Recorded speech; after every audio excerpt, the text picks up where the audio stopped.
Mohammad Salawat.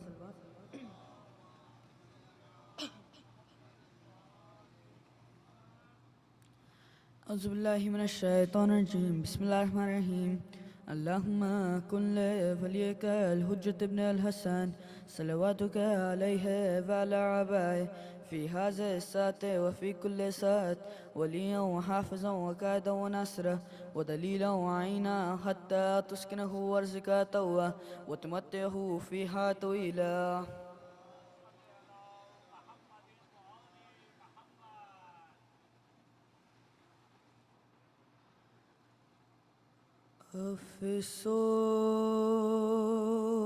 अफ़सोस नबी सादियों का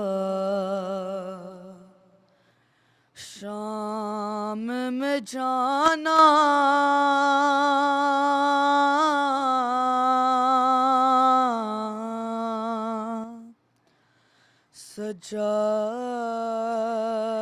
सजाद से पूछो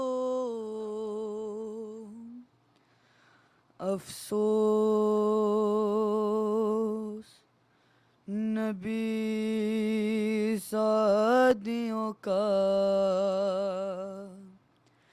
शाम में जाना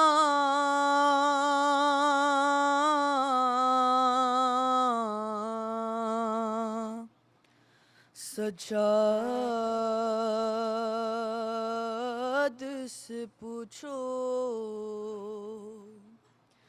सरनंग के वो माँ बहनों का दरबार में जाना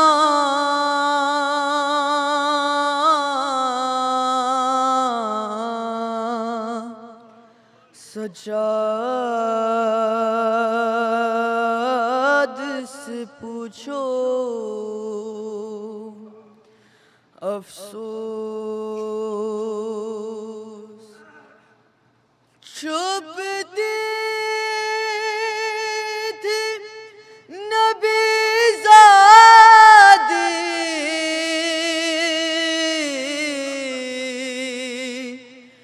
नबी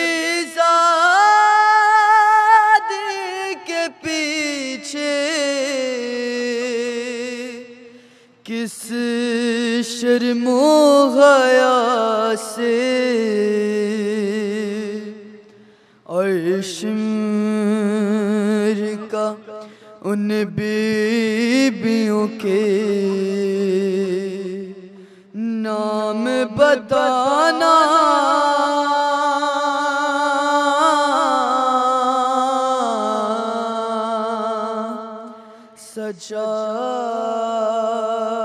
सजाद से पूछो अफ़सोस बैठे हुए दरबार में सब छोटे बड़े थे सादात खड़े थे और सरतश्त में रखा हुआ ज़ैनब को दिखाना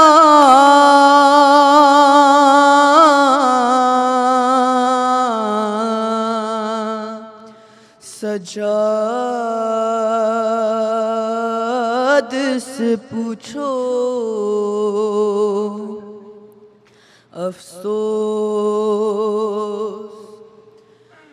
जब दख्तर शबीर ने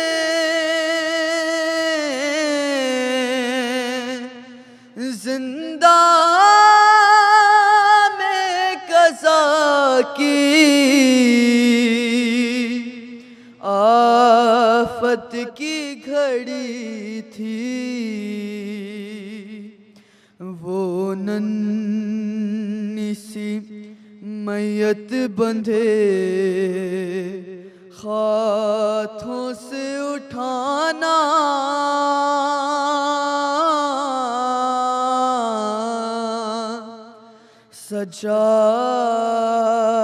सजाद से पूछो अफसोस। सर हज़रत मुस्लिम का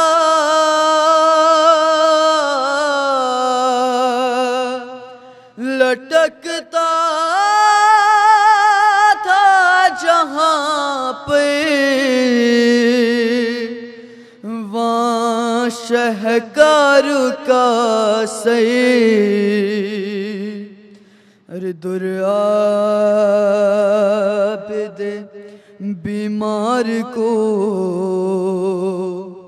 उस वक्त लगाना,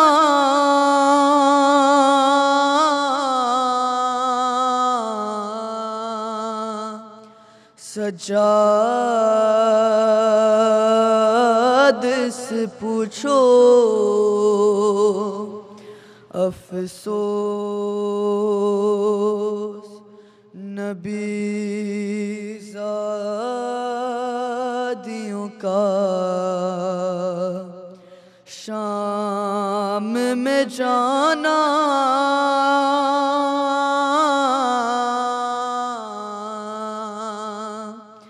सजाद से पूछो अफसोस। मोहम्मद सल्लल्लाहु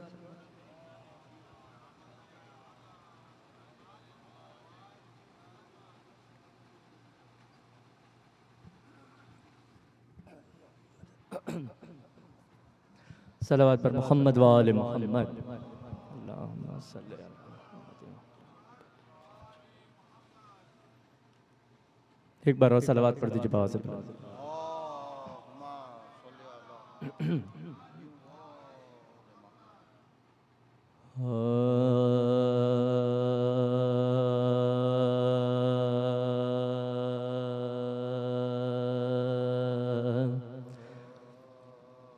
हुसैन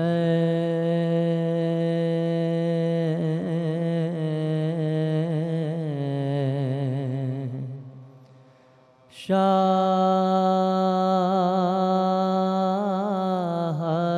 भी है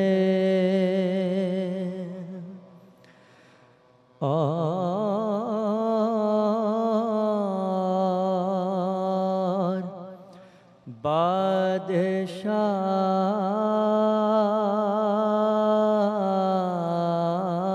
बादशाह भी है।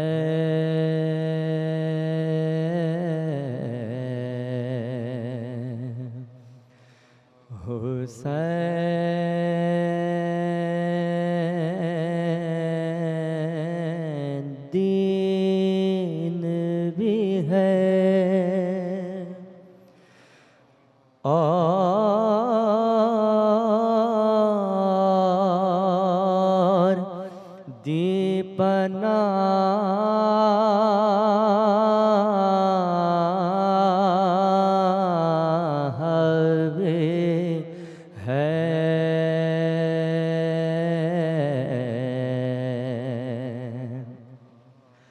और न की यजीद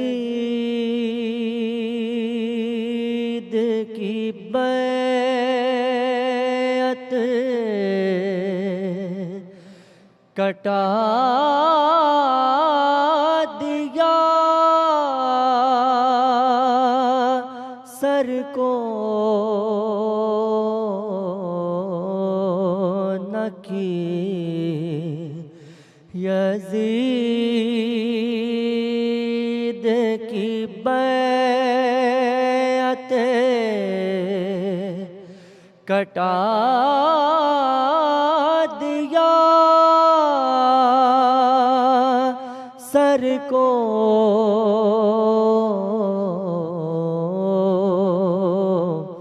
इसी वजह से तो बुनियाद ला इलाहा भी है। हुसैन शाह भी है। सलावत बर मोहम्मद व आले मोहम्मद।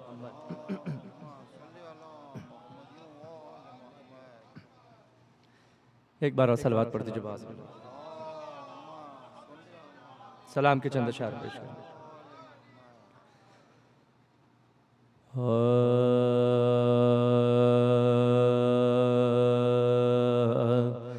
कौन काइल था सलामी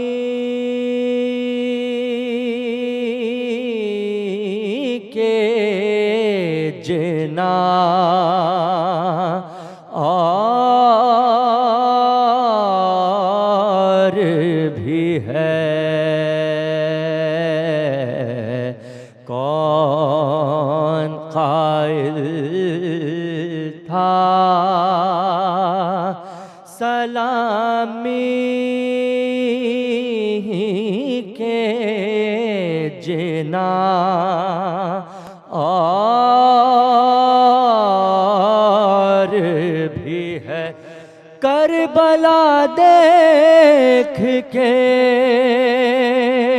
हम समझे कि हाँ और भी है। कौन काइल था सलामी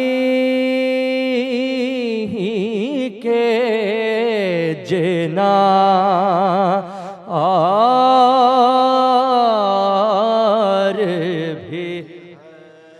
अरे सदक़े उस दिल के जो हो बेअली से आबा। सदक़े उस दिल के जो हो बेअली से आबा। इससे बेहतर कोई दुनिया में मकान और। अरे इससे बेहतर कोई दुनिया में मकान और भी। और नाम शबीर पे बेसाख्ता गिरिया होना। नाम शबीर पे बेसाख्ता गिरिया होना। बाद कल में के ये ईमान का निशान और भी है। कौन काइल था सलामी के जिना और भी। बरछियाँ मार के अकबर को पुकारे आदा। अरे बरछियाँ मार के अकबर को पुकारे आदा। शाह से पूछो कोई फर्जंद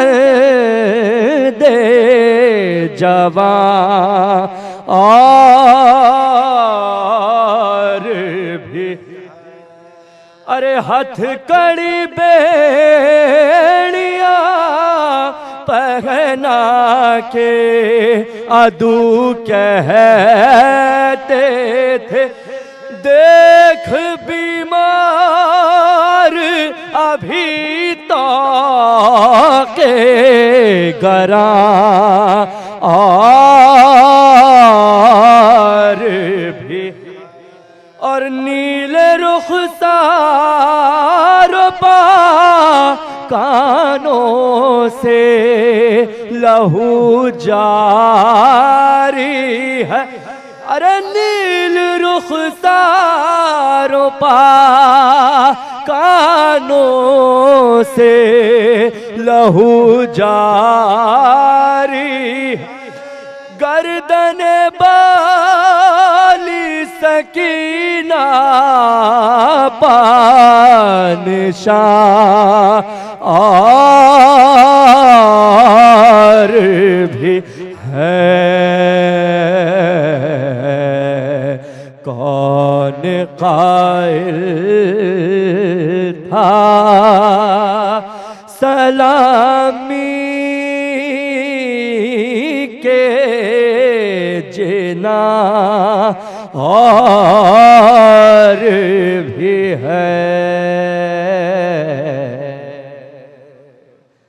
सलावत बर मोहम्मद वाले मोहम्मद फातिहा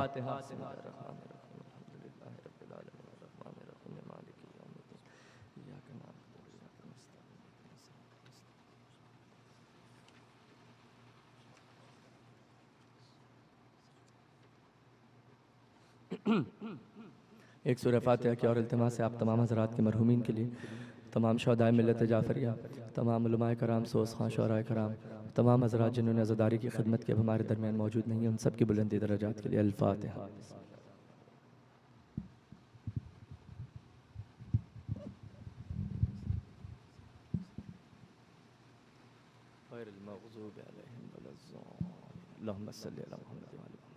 सलावत बर मोहम्मद वाले मरसिए के 4 बनते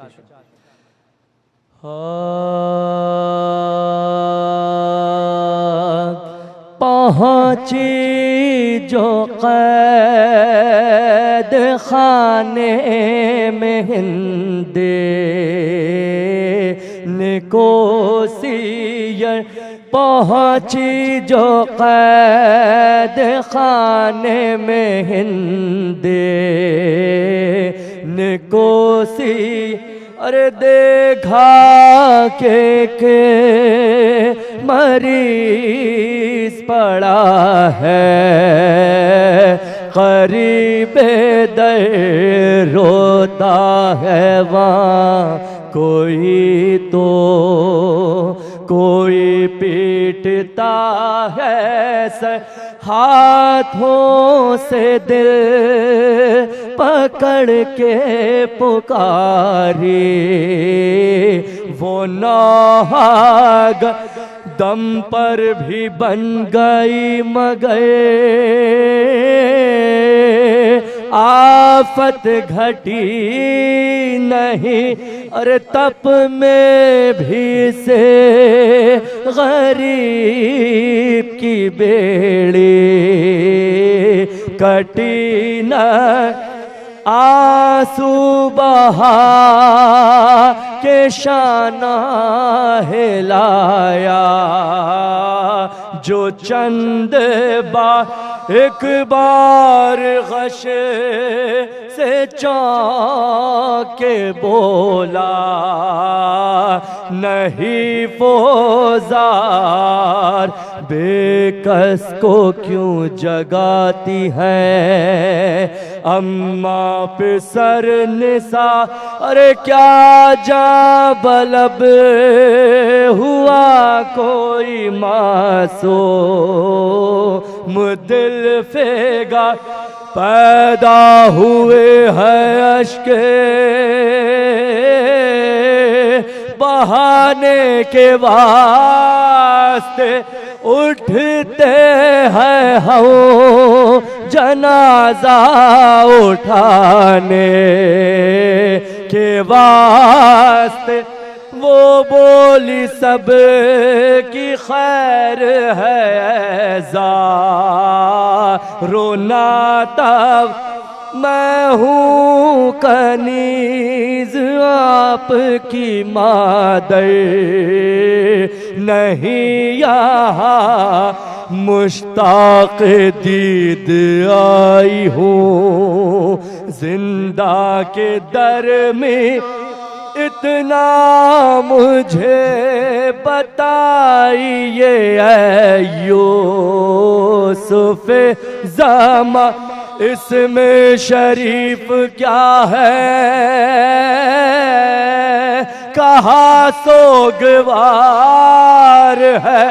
अरे पूछा बेदे का नाम, कहाँ बेदयार है, पूछा कहाँ लुटे हो, कहाँ हक की राह। अरे पूछा ये कब कहा के मुहर्रम के माह में, पूछा ये क्यों कहा के मुहिब्बों की चाह, पूछा पैदे कहाँ है, कहाँ कत्ल गाह में, पूछा जो घर तो रोके, कहाँ कैद खाना है। अरे पूछा ग़िज़ा में क्या है, कहाँ ताज़ियाना, पूछा ग़िज़ा में क्या है, कहाँ ताज़ियाना है। पहुँची जो कैद खाने में, सलवात पर मोहम्मद व आले Mohammad.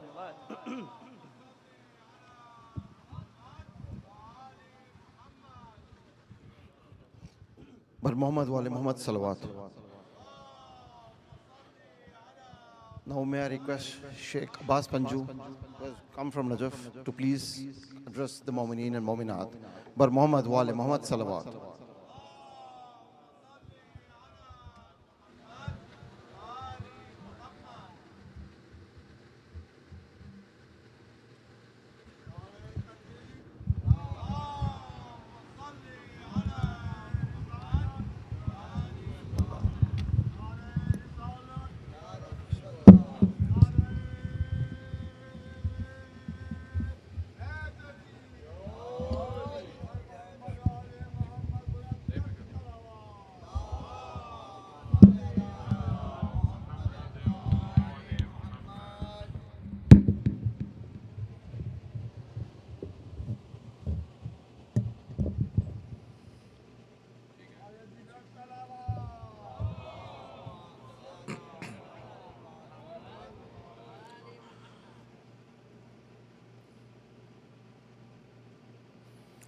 رحم الله من قرأ سورة المباركة الفاتحة. بسم الله.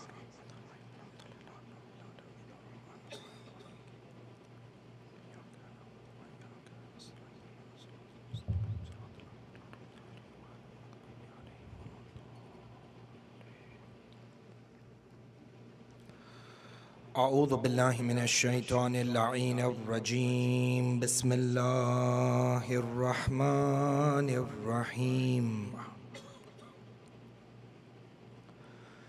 الحمد لله بارئ الخلائق الأجمعين، باعث الأنبياء والمرسلين، ثم الصلاة والسلام على أشرف الأنبياء حبيب قلوبنا وشفيع ذنوبنا أبي القاسم محمد. اللهم صل على محمد وعلى محمد. ثم الصلاة والسلام على أهل بيته الطيبين الطاهرين المعصومين المظلومين، لا سيما ولي الله الحجة ابن الحسن صاحب الأمر والزمان. اللهم صل على محمد وآل محمد وعجل فرجه. روحي وأرواح العالمين له الفداء، ولعنة الله على أعدائهم وعلى غاصبي حقوقهم وعلى منكري فضائلهم من الأولين والآخرين إلى قيام يوم الدين. آمين رب العالمين.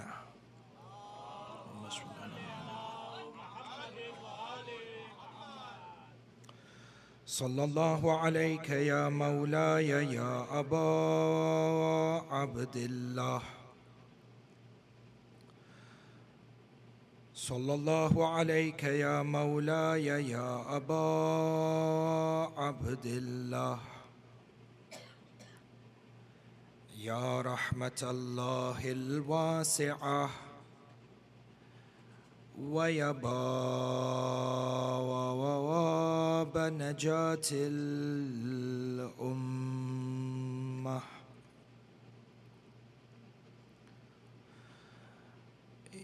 يا غريب الغرباء،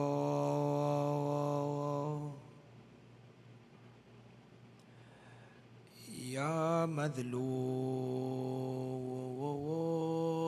كربلاء، السلام على من جعل الله الشفاء في تربته، السلام على من الإجابة تحت قبته، السلام على ساكن كربلاء. فيا ليتنا ثم يا ليتنا كنا معكم سادتي، يا سادتي، فنفوز فوزا عظيما. أما بعد، when Imam al-Hussein was insistent to leave Medina to go towards Iraq, he was advised and said, do not leave towards the city where your father and your brother were betrayed. For Imam al-Hussein replied by saying, Sha'allahu an yarani qatila. So they said to him, if you must go and you must embrace martyrdom, then do not take your women with you. For to this Imam al-Hussein replied and said, Sha'allahu an yarahunna sabaya. صدق الإمام وآمنا به.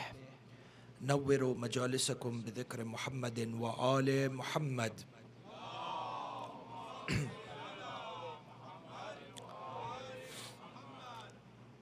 You find that the revolution of Ashura in its grandness was upheld through the role of the blessed Fatimiyat and the women from the household of Rasulullah.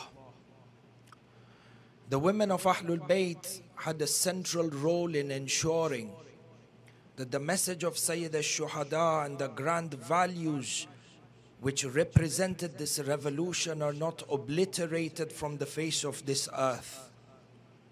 And at the very helm of this responsibility, or at the very helm of this divine task, was Sayyidah Zainab al-Kubra, Ruhi laha al-Fida. You find that when you look and you analyze Karbala from a historical perspective, majority of the historians are of the opinion that the women who were taken as prisoners or captive from Karbala to Kufa, and from Kufa then to Sham, this kafila left on the 11th of Muharram after the time of Salatul Dhuhr, after Zawwal. For the purpose of tonight's Majlis, inshallah, we would like to shed some light on what was the number of the women and children and men who were taken prisoners from Karbala to Kufa and then Kufa to Sham, number one.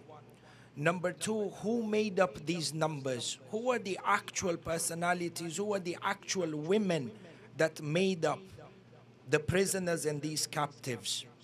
Number three, we would like to examine very briefly some of the cities or some of the townships that the women and the children were taken prisoner, and you are able to get, inshallah, some sort of an idea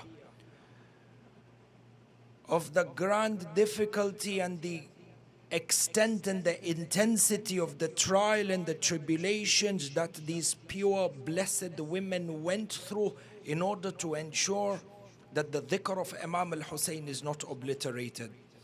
Inshallah, the mi'yar or the center for tonight's majlis is around these 3 points, and we begin with a salawat ala Muhammad wa ali Muhammad.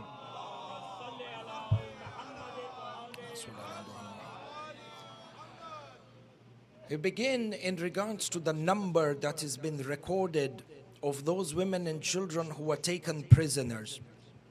You will find that historians and ulama such as Sheikh Abbas al-Qummi rahmatullah alayh, in his text Nafas al-Mahmum, states that the number of women that were taken prisoner were 20. This historical fact by Sheikh Abbas al-Qummi is actually taken from the book Al-Kamil fi Tarikh. And you will notice that as you start and you begin to delve into this encyclopedia of Karbala, and you dive deep into the books of the different historians and the different numbers that are scattered, we quickly begin to realize that Sheikh Abbas al-Qummi in Nafas al-Mahmum, when he mentions that the number of the women that were taken prisoner was 20, it is most likely a reference to perhaps the most prominent women of Bani Hashim that were known to the historians at that time. And hence the number 20, which is narrated by Sheikh Abbas al-Qummi, is a partial number. We don't say it is an inaccurate number. We say it is a partial number based on the historical facts or the historical evidence that was available to him. Having said this, when you dive into the books of history, you will find that, for example, Ayatollah Mazandarani rahmatullah alayh in Ma'ali mentions that the most probable number of the women that were taken prisoners from Karbala to Kufa and Kufa to Sham was most likely between the number of 60 to 100. 60 to 100 women were taken prisoner and captive. And you will notice that the same alim mentions that when Imam al-Hussein was leaving Medina to go towards Karbala, the kafila that had left Medina, Imam al-Hussein had a caravan that was holding up to 200 women. And if my memory serves me right, the number is 220 women. So we have 220 women from Bani Hashim that left the city of Medina to go towards Karbala. But yet you find from the time that they reached Karbala on the 2nd of Muharram to the time that the women are being taken captive from Karbala to Kufa and Kufa to Sham, the majority number that is recorded by the historians is between 60 to 100. So the beginning number is 220. However, when you analyze the issue of the imprisonment of the women, the number significantly drops down to 100. And from here, we are able to see that there is, number one, intentional cover-ups from historians that were loyal to the Amma, historians that were loyal to Bani Umayyah and to Bani Abbas, and this actually participated in historical blackouts. You will find, particularly when it comes to the events of Karbala, very clear for anyone who researches and studies history that there are intentional blackouts where crucial details in regards to the direction of Ashura, the intensity of Karbala, were literally wiped out from the pages of history. One of these is the role of the women when it came to upholding the tragedy of Ashura, and number two, the intensity or the gravity of the dhulm and the oppression that these women were subject to. Historical blackouts. And this is not something difficult to believe or to comprehend. You will find, and another example within the issue of Karbala is the historical blackout that we find between the revolution of Imam Muslim bin Aqil and the revolution of Sayyid al-Shuhada. You will find, for example, this is by way of example, Ishara, you will find that within history, some of the greatest supporters of the revolution of Imam Muslim bin Aqil were personalities, the likes of Habib ibn Madahir, you have Muslim ibn Awsaja, and you have Abu Thumama. Now you find that these are three companions whose names you are familiar with because they are all from the Shuhada of Karbala. You find that they caught up. Habib ibn Madahir reached Karbala on the 6th of Muharram according to a number of traditions and a number of historians. So we need to ask ourselves, over here in Kufa, when Imam Muslim bin Aqil, the ambassador of Imam al-Hussein, stands up in revolution a day before Arafah, the people of Kufa abandon Muslim bin Aqil. And yet you have companions such as Habib ibn Madahir, Muslim ibn Awsaj, and Abu Thumama, who suddenly history has put an entire blackout on what happened to these three individuals and how they reached Karbala. Abu Thumama, for example, was in charge of the procurement of military arms during the time of Muslim bin Aqil in Kufa, meaning that there was an entire logistical network that was set up by Imam Muslim bin Aqil to coordinate, spearhead, and lead a revolution from Kufa while Imam al-Hussein was in Mecca. Yet you find it is impossible. You cannot come to the conclusion that Habib ibn Madahir, Muslim ibn Awsaja, and the Abu Thumama also betrayed Imam Muslim bin Aqil. The dalil is that they gave their lives inside of Karbala in the most courageous of manners. How and what happened in this phase of history, you will find that there is a blackout. Similarly, you find that when it comes to Yawm Ashura, you find that Maulana Abu al-Fadhil Qamar Bani Hashim Ruhi Lahul Fida was the center, the commander of the center flank, and within the center flank was Bani Hashim. And we have from a number of historical narrations that the center flank attacked the army of Umar ibn Sa'ad multiple times.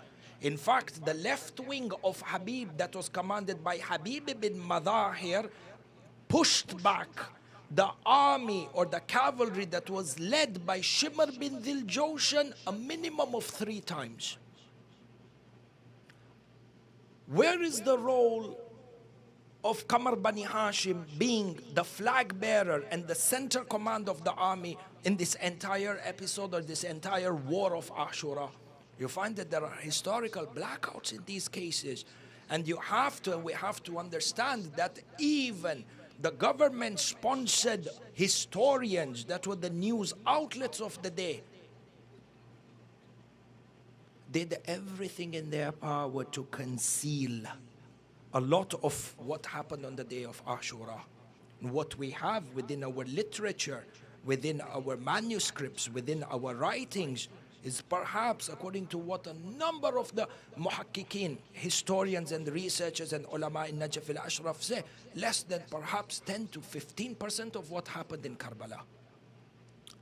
In any case, if we come back to our topic, the number that is given as the prisoners, those individuals who were taken captive from Karbala to Kufa and Kufa to Sham, their number lies between 60 to 100.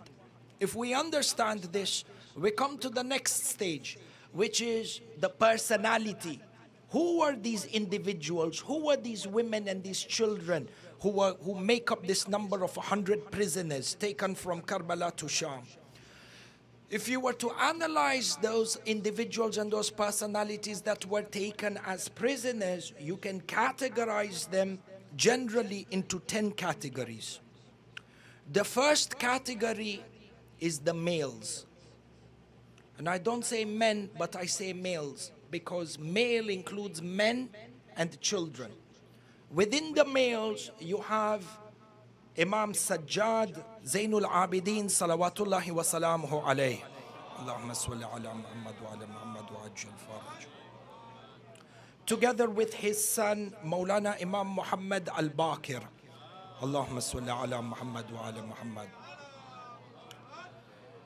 These were the son of Imam al-Hussein and the grandson of Imam al-Hussein, two Ma'soom Imams who were taken prisoner. Together with the rest of them, in regards to the males, we have three children from the lineage of Imam Hassan al-Mujtaba. The third male to be taken prisoner was Hassan al-Muthanna. Hassan al-Muthanna, according to a number of historians, was the eldest son of Imam Hassan al-Mujtaba. He participated in the war on the day of Ashura. And because he is from the Bani Hashim, we understand that he fought in the center flank, which supports our initial claim that a big part of the detail on the day of Ashura has been purposely wiped out by the historians, because the Maqatil, what they state is, and you can take a reference from this, for example, one of the more contemporary ulama who have authored the Maqtal, Marhum Sayyid Abdul Razak al-Mukarram, for example, he narrates, is not a primary text of the Maqatil, but a secondary source, in the sense that he has referred back to a lot of the masadir that have been authored. However, you will find he narrates that Hassan al-Muthanna was injured in battle on the day of Ashura.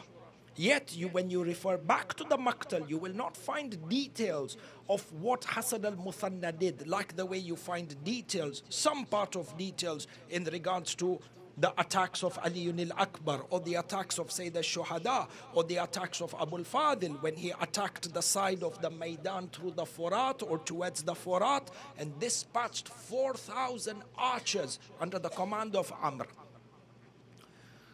Hassan al-Muthanna participated in battle, and the Maqtal says one of his arms were severed because of the intensity of the bleeding. He fainted, and hence on the day of Ashura, before Sham Ghariban, as they began to behead the companions, they thought that he is dead. On the 11th of Muharram, on the 11th of Muharram, when they were coming to behead the companions and raise the head on the spears, they saw that there is life in Hassan al-Muthanna. A number of historians are of the opinion that his mother's tribe intervened on his behalf for him to not be killed and for him to be taken prisoner. However, when you look at the manner in which the children of Imam Hassan al-Mujtaba were treated without any mercy on the day of Ashura, you find that this reason that is put forward by the historians is very improbable, keeping in mind that a part of the animosity that was directed towards Imam al-Hussein was the animosity of the Khawarij, not only towards Amir al-Mu'mineen as we saw yesterday, but towards Imam Hassan al-Mujtaba as well. Which is why when they attacked Shah Qasim on the day of Ashura, Umar ibn Sa'ad cried out to the army, اقتلوه فإنه الخارجي فإنه خارجي ابن الخارجي. He is a Khariji, the son of the Khariji, which allows us to understand that even the people who are there on the day of Ashura against Imam al-Hussein bear the particular type of animosity towards Imam Hassan al-Mujtaba. The connection and the reason for this animosity is a great deal to do with the Suluh. Suluh, number of the ulama are of the opinion that the word Sulh does not really mean peace treaty. Rather, it represented a hudna. Hudna meaning a ceasefire. This, inshallah, is to be discussed in Majlis in regards to Imam al-Mujtaba. In any case, if we come back to our numbers, we find that together with Imam al-Sajjad and together with Imam al-Baqir, the third male to be taken prisoner was Hassan al-Muthanna. Number 4, you have Zayd, and number 5, you have Amr. Zayd and Amr were the two younger sons of Imam Hassan al-Mujtaba. Historians are of the opinion that they were at least, Zayd and Amr, the age of 11 and 12. This is the minimum age that they could be, because Imam al-Mujtaba was shaheed at least 10 years before Karbala. So on the assumption that they were infants when Imam al-Mujtaba was martyred, their ages could not have been any lesser than 11 or 12 on the day of Ashura. Tayyib. So if we understand this, the first category of people that were taken prisoners from the family of Ali Muhammad were the 5 males. Imam Zainul Abidin, Imam al-Baqir. Then the 3 sons of Imam Hassan al-Mujtaba, Hassan al-Muthanna, Zayd and Amr. This is the first category. The second category, or the remaining 9 categories, all have to do with women and children.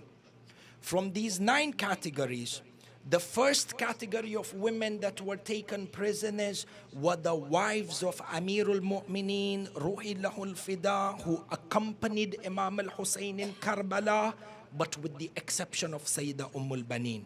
There were certain women from Bani Hashim who was strategically left behind in Medina by Imam al-Hussein for a particular reason. One of these women, or some of these women, included Sayyidah Salama, Sayyidah Fatima Kubra, the elder daughter of Imam al-Hussein. Then you have the likes of Sayyidah Ummul Baneen, and you have the children of Abu al-Fadl al-Abbas, or at least one of the children of Abu al-Fadl al-Abbas, together with other families within Bani Hashim who were left in Medina. So the first category of the women that were taken prisoners is some of the wives of Amirul Mu'mineen, number 1. Number 2, second category of women that were taken prisoners were the daughters of Amirul Mu'mineen that had accompanied Imam al-Hussein. From the daughters of Amirul Mu'mineen, we had Sayyidah Zainab al-Kubra, you had Sayyidah Kulthum. In addition to these two, we have Sayyidah Sukaina. Sayyidah Sukaina, the daughter of Imam Ali. She actually accompanied Sayyidah Zainab on her return back to Sham. Inshallah, one of our last majalis have to do with Sayyidah Zainab alayha salam and her particular role in upholding the tragedy of Karbala. And we will be able to deduce, inshallah, the infallibility, the isma' of Sayyidah Zainab through the role that she conducted to ensure that Karbala remains alive. Sayyidah Sukaina is buried in Daraya in Sham, maybe 7 or 10 kilometers far from the haram of Sayyidah Zainab. So she was one of the daughters that accompanied Sayyidah Zainab to Karbala and was taken prisoner. The 4th daughter of Amirul Mu'mineen that was taken prisoner was Sayyidah Khadija. Sayyidah Khadija was married to the brother of Muslim bin Aqil.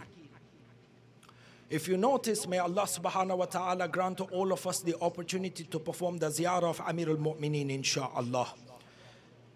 If you were to visit Amir al-Mu'mineen, or you have visited Amir al-Mu'mineen, you will notice in Kufa, or next to Masjid al-Kufa, there is a mazar, and this mazar is the shrine of Sayyidah Khadija bint Ali. Sayyidah Khadija, the daughter of Amir al-Mu'mineen. She was married to the brother of Muslim bin Aqil. She was present in Karbala. Her husband, the brother of Muslim bin Aqil, became shaheed. Her two children also fought in the battlefield under the center flank and became shaheed. This same Sayyidah Khadija, on the night of Sham-e-Ghariban, yesterday we mentioned a part of the Masa'ib of Sham-e-Ghariban. To add to this Masa'ib, Sham-e-Ghariban, the tents are burning. Ahibbai, this tragedy is something that is azim.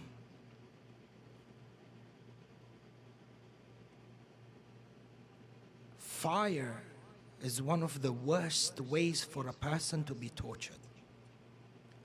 And then when a building is on fire, a person can jump from the 50th floor. They would rather die to their death by falling than burn alive. These tents are burning on Sham-e-Ghariban. There is black smoke everywhere. The children and the women are choking and running. 2 children from the number of the children that ran out of the khaymaga. And when they run out of the burning tents, they have the marauding horsemen looting and stealing. 2 children disappeared in that night. Once the tents and everything is burnt down and Sayyidah Zainab collects the women and collects the children, she finds Sayyidah Khadija weeping. Sayyidah Khadija, what has happened? The 2 children of Sayyidah Khadija are missing. This is a woman, her husband and her 2 children, her 2 sons have just become shaheed in the daytime. Her remaining 2 children that are a source of comfort for her have gone missing Sham-e-Ghariban. Sayyidah Zainab goes into the Maidan looking for these children. Maqtal narrates, Sayyidah Zainab went into the Maidan and she finds 2 children seated against a palm tree with their shoulders against each other. Sayyidah Zainab thought perhaps these are children that are sleeping. The children of Sayyidah Khadija are sleeping. Maqtal says she went to wake them and she finds 2 children who have died. The Rawi mentions children died out of grief and terror, in addition to the hunger and the thirst. This is this Khadija. This Sayyidah Khadija, the minute the Qafila entered into Kufa, Sayyidah Khadija became Shahida, which is why she is buried inside of Kufa. In fact, the older Maqatil say, فَمَاتَتْ جَرِيحًا. She died while she was covered in wounds.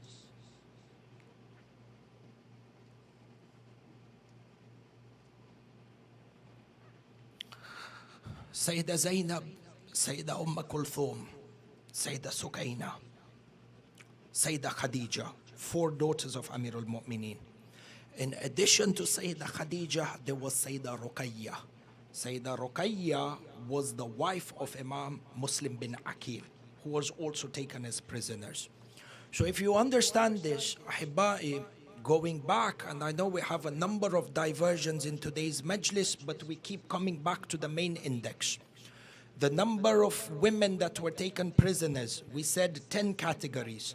Now 1 category of men or males and the remaining 9 categories of women. Categories of male, Imam Sajjad, Imam al-Baqir, and the 3 children of Imam Hassan al-Mujtaba.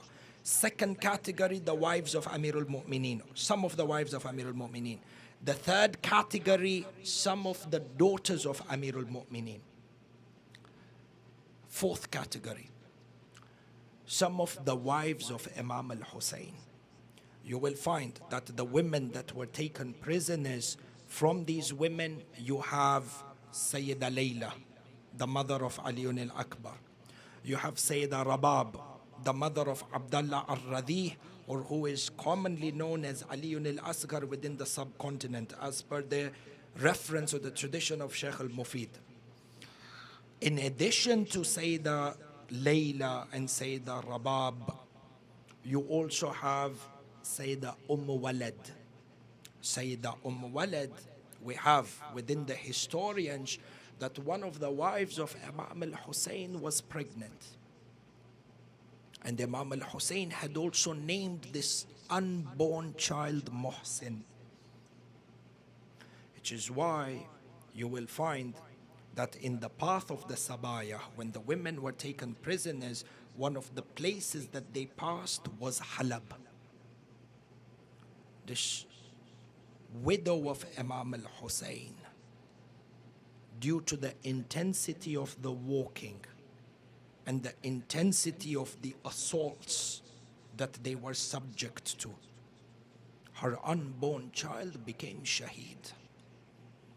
She was buried there in Halab at the masjid is present till today, known as Masjid al-Saqta, close to Masjid al-Nuqta. Sayyidah Walad. These are examples of those women from the fourth category that were taken prisoners from the wives of Imam al-Hussein. The fifth category is those women who were taken prisoners from the daughters of Imam al-Hussein. When you will put together a compilation through a number of the historians and the maqatil, you will find that there were 7 daughters of Imam al-Hussein that have been recorded to be present in Karbala on the day of Ashura. From these 7 daughters of Imam al-Hussein, we have Sayyidah Sukaina, or who is also known as Fatima Sughra, the one who delivered a khutbah when they reached Kufa. In addition to her, you have Sayyidah Amina, and then you have Sayyidah Khawla, and then you have Sayyidah Safiya. These are all daughters of Imam al-Hussein whom historians have mentioned were there present in Karbala. This is the 5th category. The 6th category was the widows of Imam Hassan al-Mujtaba. For example, Sayyidah Ramla, or who we famously know as Sayyidah Farwa, the mother of Shah Qasim and her brothers. She was also taken prisoner. In addition to Sayyidah Farwa, there was the other widow of Imam Hassan al-Mujtaba, who is known as Sayyidah Bishr. Sayyidah Bishr is the mother of those 2 daughters who got trampled on Sham-e-Ghariban, who we mentioned last night. She was also taken prisoner. This becomes the 6th category of women that were taken as prisoners. The wives or the widows of Imam Hassan al-Mujtaba. The 7th category is the daughters of Imam Hassan al-Mujtaba. From the daughters of Imam Hassan al-Mujtaba that were taken prisoner, one of them is also known as Sayyidah Fatima, who was the wife of Imam Zainul Abidin alayhi salam. She was taken prisoner. Another one that was taken prisoner, who is famously known as in the present times and also has a mazar in Hilla, who is known as Sayyidah Sharifa. However, majority of the historians are of the opinion that the name Sharifa or Sharifa is more of a laqab, of a title that was given to her rather than her name. And it is very possible that her name was also Fatima. So this is the 7th category of those who were taken prisoners, the daughters of Imam Hassan al-Mujtaba. The 8th. 9th, you have category is those women who were from the Bani Hashim, or the 8th category, those women who were from the Bani Hashim, but outside of the wives and the daughters, or the wives or the daughters of Imam al-Hussein, Imam Hassan and Amir al-Mu'mineen, but they were still part of Bani Hashim. So in this category, for example, you have Sayyidah Lubaba. Sayyidah Lubaba was the wife of Maulana Qamar Bani Hashim Abul Fadl al-Abbas. She was also there in Karbala and was taken prisoner. Then you have the category of those women who were the wives or the widows of the Shuhada, who were also taken prisoners. So from amongst these, for example, you have the wife of Ali ibn Madahir.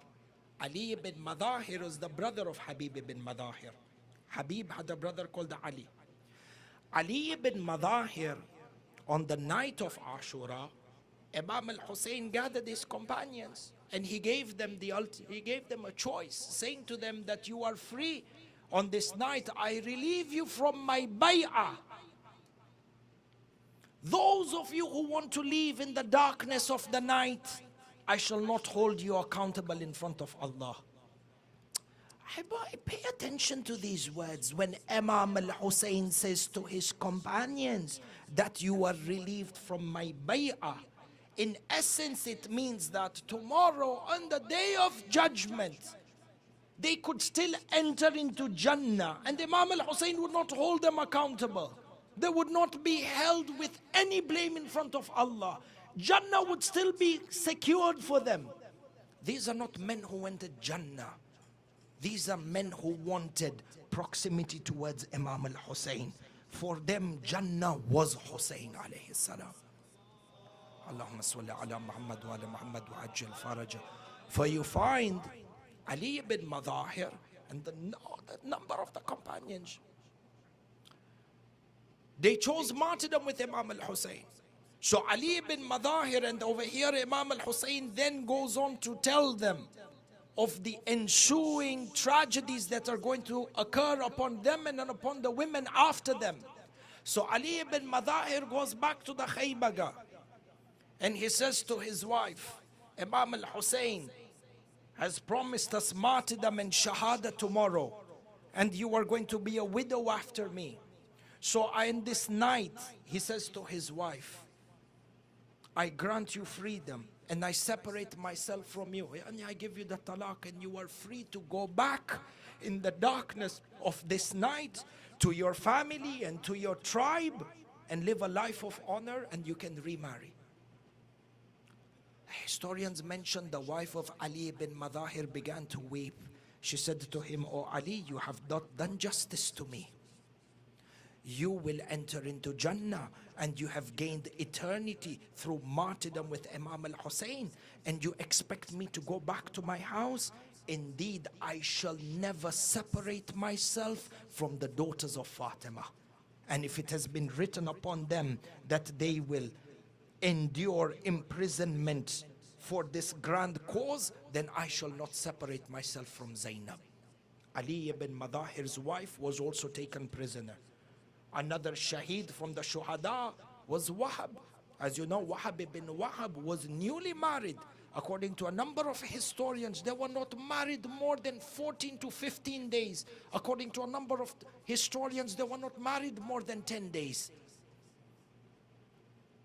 When Wahab was going for shahada, his wife, Sayyidah Hania, came to Imam al-Hussein and she said to Imam al-Hussein, if it is written for my newlywed husband to become shaheed with you, then I want you to guarantee that I will never be separated from Zainab, the daughter of Fatima, so long as I am alive.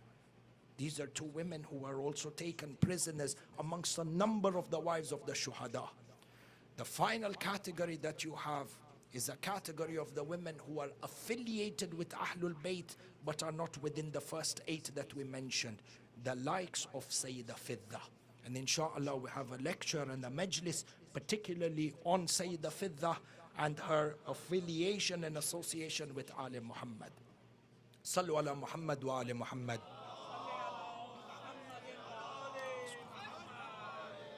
For if you have a look in this entirety, these 10 categories and the examples of who belonged within these 10 categories gives you somewhat of an understanding of those women and children who were taken prisoner from Karbala to Kufa and from Kufa on to Sham. This is the first part. The second part in regards to the route of the Sabaya, or the path that was taken by the prisoners from Kufa to Sham. A number of the historians are divided in the sense that one group of historians are of the opinion that the women and the children of Ali Muhammad left from Kufa to Sham on the 19th of Muharram, which means that they stayed in Kufa in imprisonment from the 12th of Muharram until the 18th of Muharram for a period of 6 days. And there is another group of historians that are of the opinion that the women and the children of Ali Muhammad left Kufa to go towards Sham on the 15th of Muharram, which means that in Kufa they were in imprisonment for 3 days. Because we know 100%, there is ittifaq on this, that the women and the children reached Kufa on the 12th of Muharram. 11th of Muharram after Zawal, they left Karbala.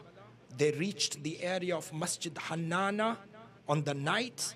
The doors of the gates to the city of Kufa were closed, and it is on the 12th of Muharram that the family of Ali Muhammad was paraded into the city of Kufa.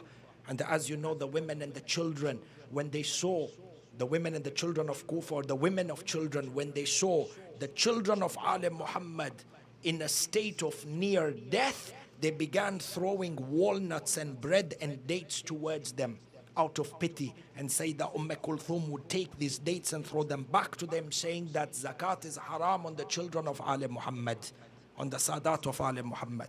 And it is on this 12th of Muharram that Sayyidah Zainab saw the blessed head of Imam al-Hussein raised on a spear.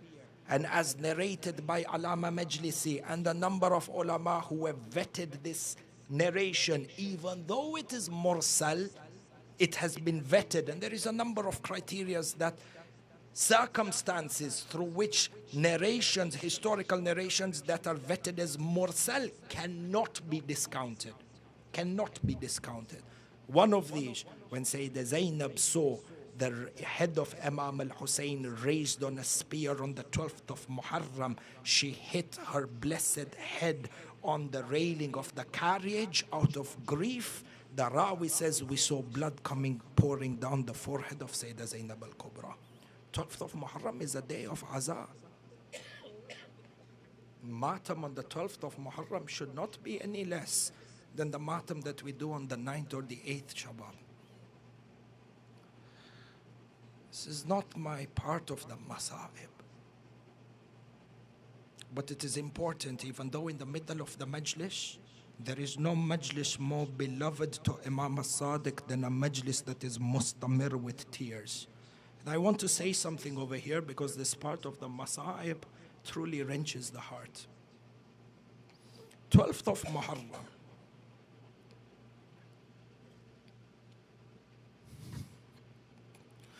Twelfth of Muharram, Sayyidah Zainab and the women are paraded in Kufa, and they are brought into the darbar of Ubaydullah ibn Ziyad.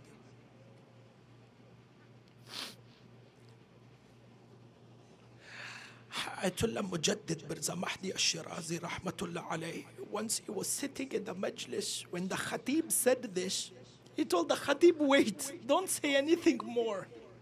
He said, why? He said, let us cry on what you have just said, this tragedy. I give you this tragedy. Intum, all of you, you are mu'mineen. You are believers and you are lovers of Imam al-Hussein. We are gathered in this barga over here for a majlis.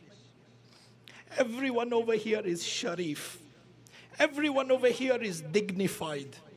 But if I said to you, Sayyid, if I said to you, Janab, we are in a majlis that is sharif, we are gathered over here for something that is sharif, will you allow for your wife to be brought and to be sat in the middle? You will say, Sheikh, you did not do justice to us.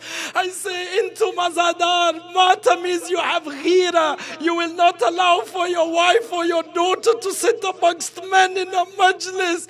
The musibah Zainab is brought into the darbar of Ibn Marjana.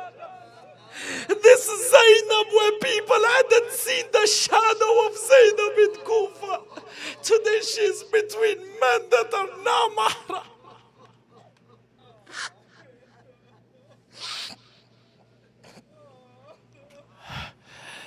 One of the ulama in the Hawza used to say that Sayyidah Zainab entering into the darbar of Ubaydullah ibn Ziyad, every step Zainab took in that darbar, Zainab died 1,000 deaths on that day. Zainab died 1,000 deaths on that day.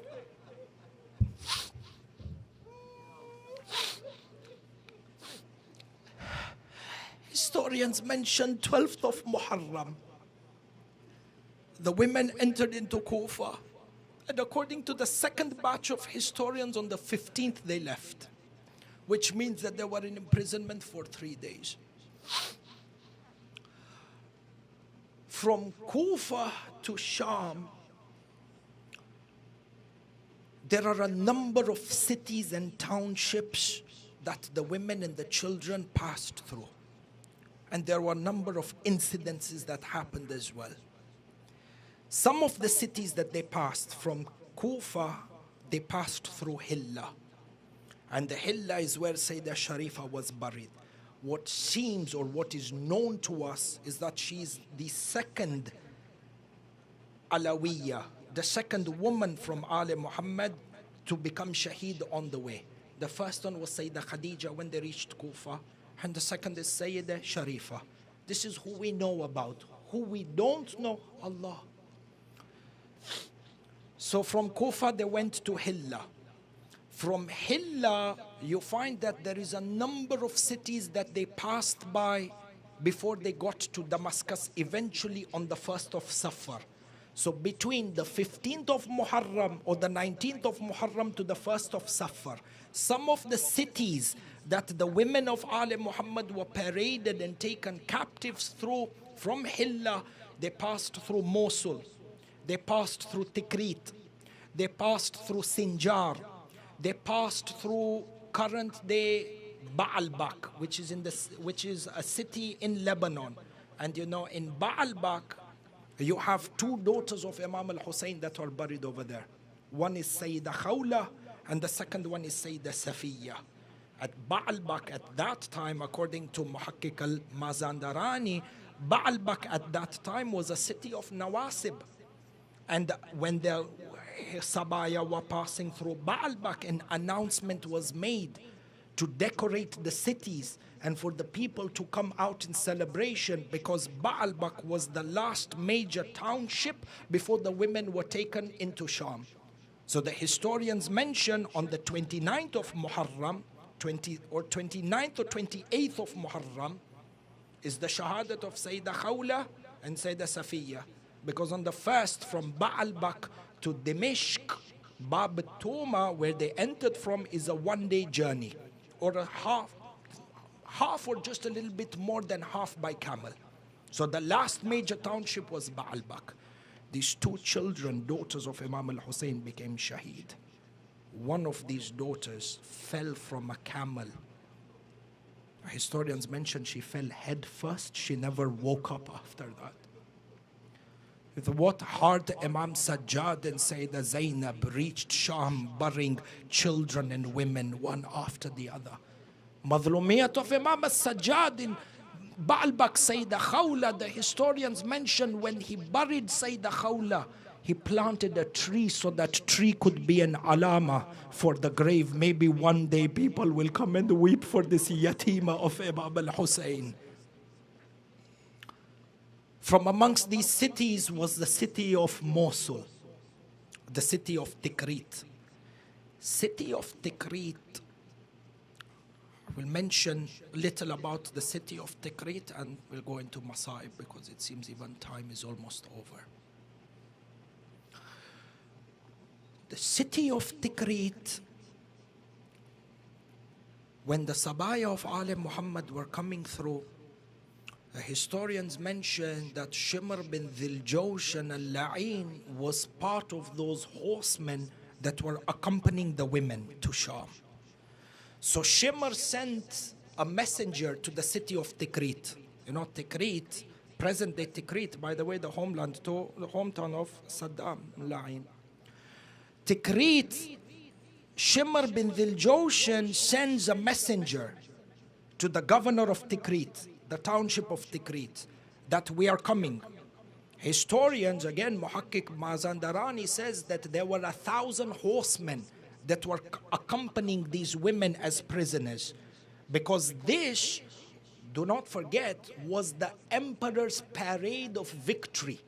And hence, having 1,000 men, armed men, to parade the women and the severed heads on the spears, it had to be marked with 1,000 men.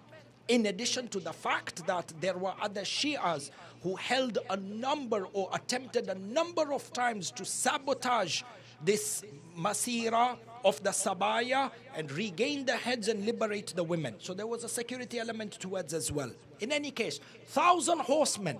Shimr bin Diljoshan sends a messenger, go to the governor of Tikrit and say to them that we need a resting place for our horses and our camel, a watering place, and they need to be fed the animals. As well, a parade needs to be organized so that we can celebrate the victory of the Amir over the Kharijis. Notice all this time, there is a media movement to portray Imam al-Hussein as the Khariji. And there is another movement to portray Yazid as the Amir.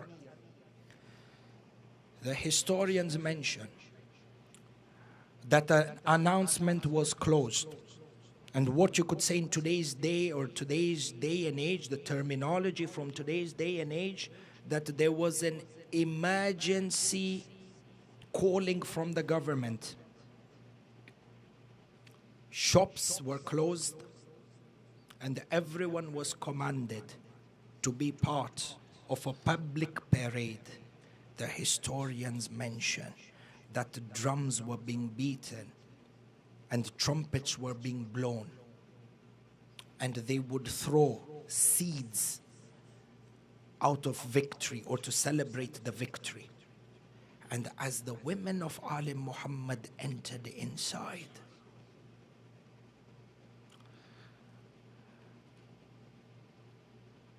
a wound that is sharper than the sword is the mockery of the enemies.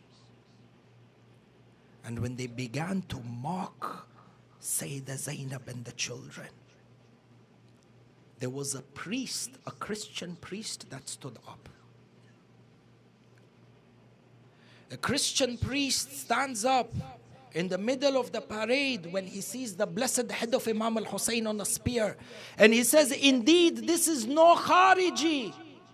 I saw this same head raised on a spear in Kufa. Indeed, this is the head of Hussein ibn Ali.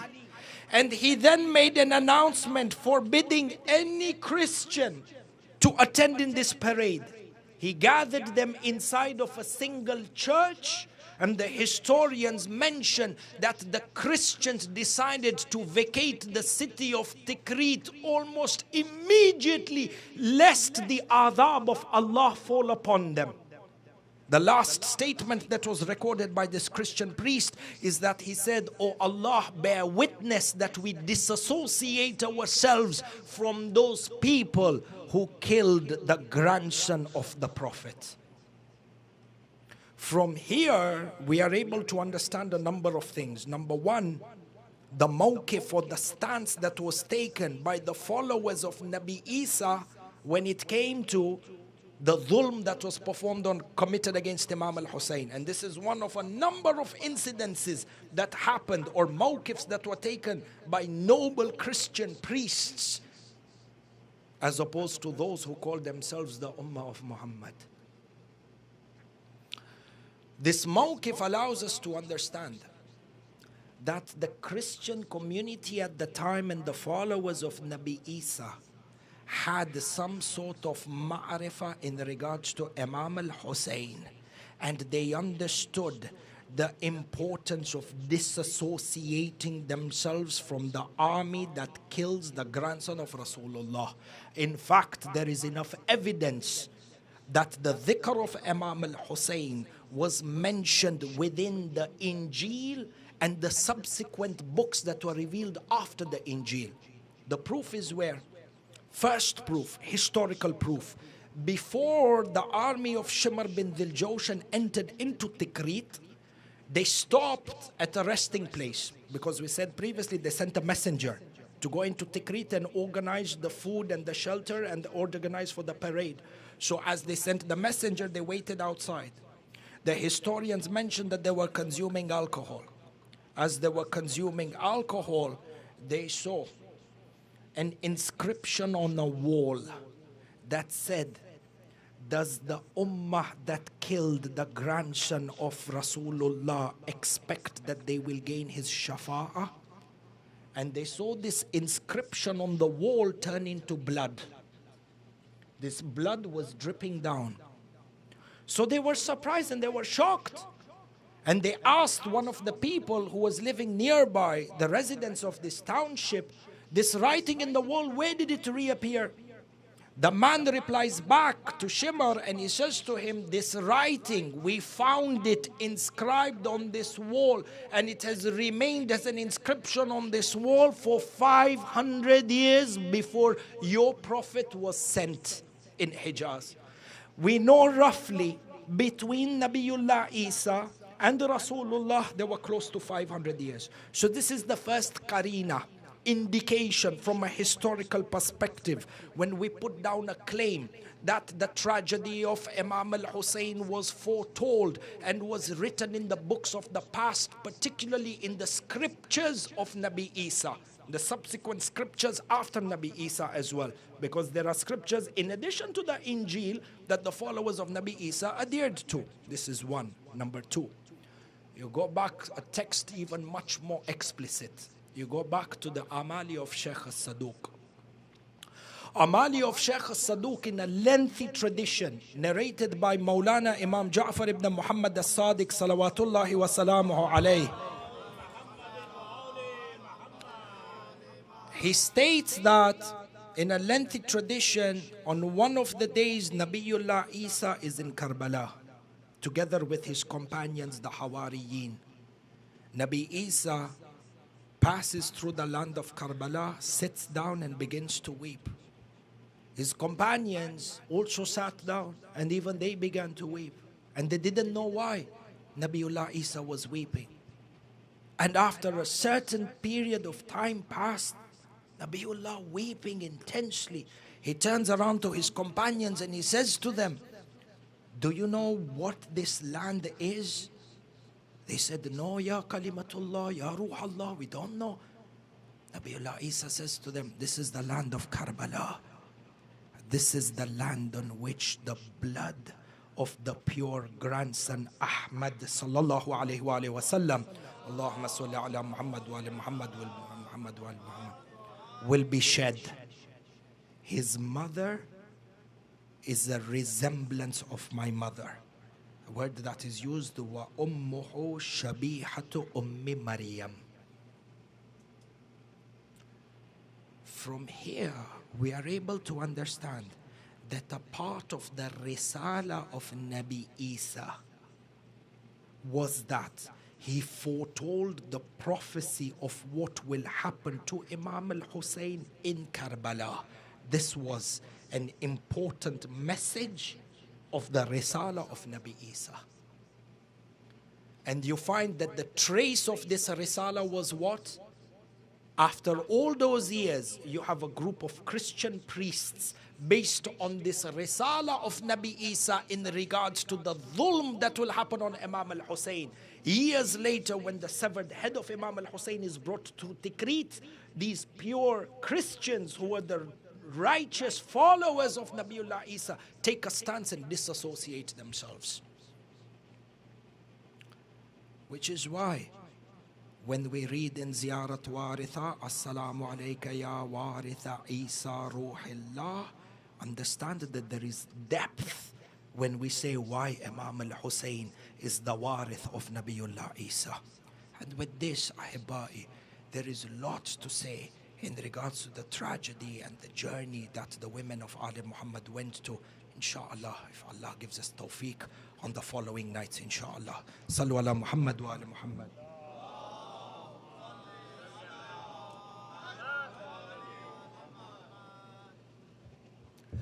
Masa'ib Ahibai.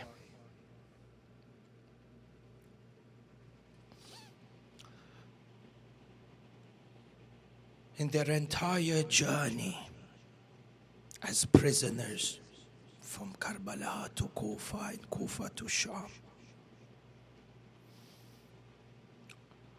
The women wept and they cried a lot. And from the times they cried, each and every one of the women without doubt remembered one person in particular. They remembered Qamar Bani Hashim Abu al-Fadl al-Abbas. Had Abu al-Fadl been there, they would never have been taken captives. They would never have been taken prisoners.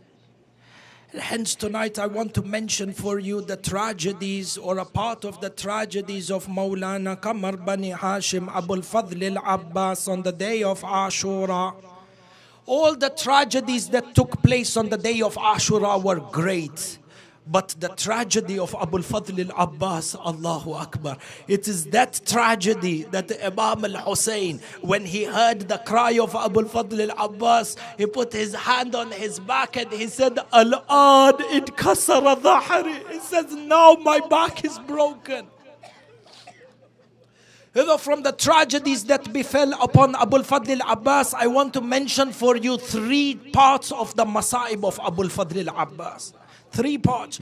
The first part of the tragedy, the narrations and the Maqtal mentions that when Abu al-Fadl's right hand was severed and his left hand was severed, the narrations mention that they began to shoot arrows against Abu al-Fadl in their thousands. From all the arrows that fell upon Abu al-Fadl al-Abbas is an arrow that pierced the mashk of Sakina. Allah, Allah, the water from the mashk is dripping down onto the plains of Karbala. The narrations mention that Abu al-Fadl al-Abbas is on his horse. He is looking at the water drip down from the mashk onto the plains. Abu al-Fadl is thinking, what do I do? If I go back to the Khaybaga, how will I face Sakina? And she's looking for water. And then he looks towards the Furat. Abu al-Fadl says, but if I go back to the Furat, what will I do? I don't have any arms to fill the water. He says over here, while they were sitting on the horse and Abu al-Fadl is thinking what to do, an enemy comes with a pole tent. The Maqtal mentions, فَضَرَبَهُ اللَّعِينَ بِالْعَمُودِ عَلَى رَأْسِهِ. He struck Abu al-Fadl with the tent pole on the head. The Maqtal mentions that Abu al-Fadl fell on the plains of Karbala. Matamis, when a person falls down, he uses his hands to break the fall. But when Abu al-Fadl fell, he fell face first.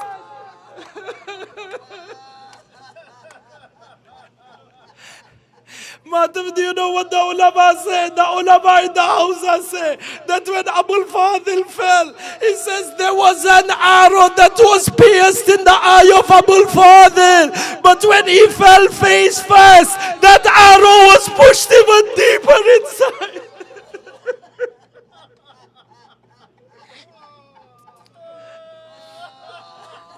Allah, Allah, ya Qamar Bani Hashim. This is the first tragedy. The second tragedy, the narrations mention, Maqtal mention, Imam al-Hussein, when he heard the cry of Abu al-Fadl, he went. Imam al-Hussein saw what he saw. He's seen Abbas become shaheed. But now he's walking back to the Khaybaga. Allah, Allah. When Imam al-Hussein reached back to the Khaybaga, he didn't know how to tell the women and how to tell the children that Abbas has become shaheed.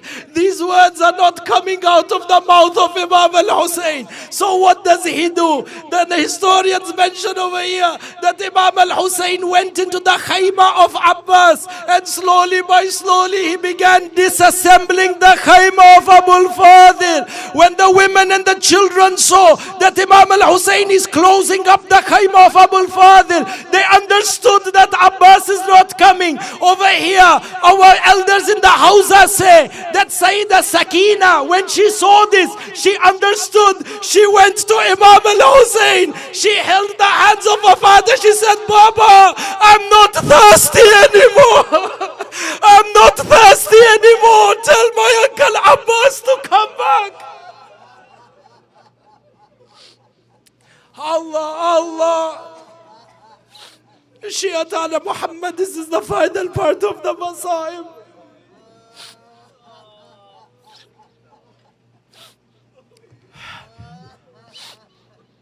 I heard from my teachers in the Hausa, he mentions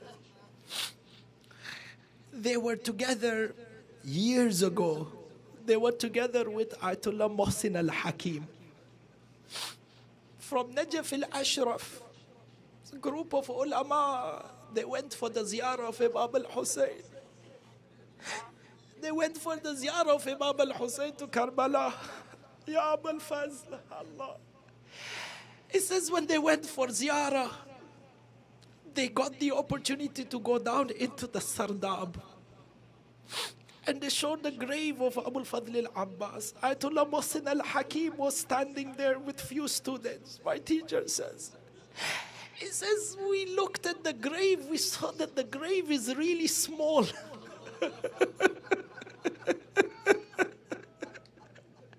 He says, I turned towards Ayatollah Mohsin Hakim and I said to him, Sayyidina, we read in the Maqatil and we read in the history that Abul Fadl was a really tall person, such that when he sat on the horse, his feet would still be touching the ground. But the grave is really small. Either the hadith is not correct or the grave is smaller than what it should be. My teacher says, Ayatollah Mohsin al-Hakim began to cry. He turned around and he said to them, do you know, when they killed Abul Fadl al-Abbas, when the ruh of Abul Fadl left his body, Umar ibn Sa'ad shouted out to the army. He said, oh people, this is Abbas, the son of Ali. Whoever didn't get a chance to attack him while he is alive, attack him now that he is dead. They mentioned they cut the body of Abul Fadl al-Abbas, which is why on the 13th of Muharram, when Imam Zainul Abidin came to bury Imam Abul Fadl al-Abbas, Imam Sajjad didn't pick the body of Abbas. The Maktal mentions Imam Sajjad gathered the pieces of Abbas.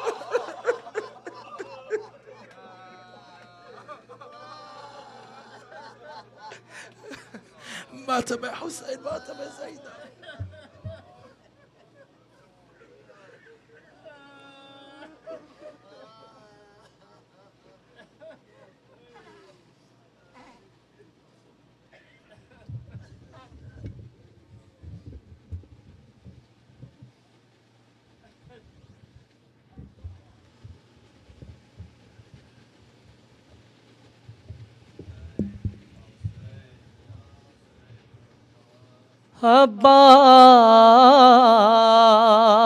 Abbas Abbas मेरे लाल को तन्हा ना छोड़ना, कहती थी रूह फातिमा ज़हरा ना छोड़ना, कहती थी रूह फातिमा ज़हरा ना छोड़ना, कहती थी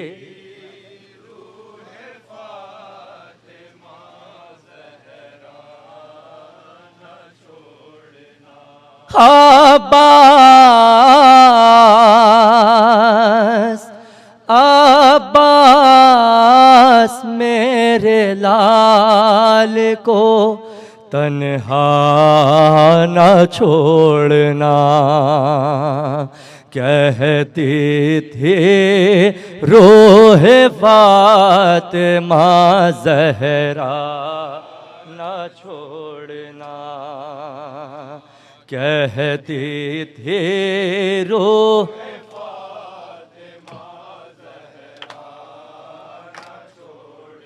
रे पाला है पीस पीस के दिन रात चकियां, पाला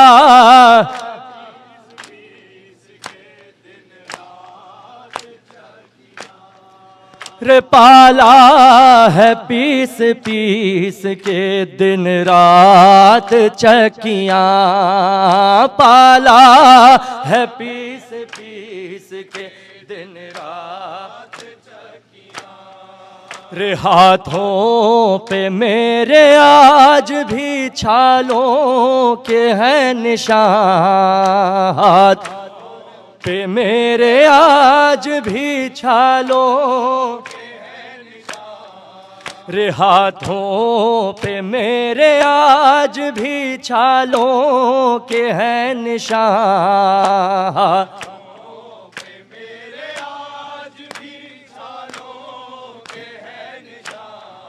रे शबीर को ज़मीं पे तड़पता न छोड़ना, अब्बास अब्बास मेरे लाल को तन्हा न छोड़ना। कहती थी रूह फातिमा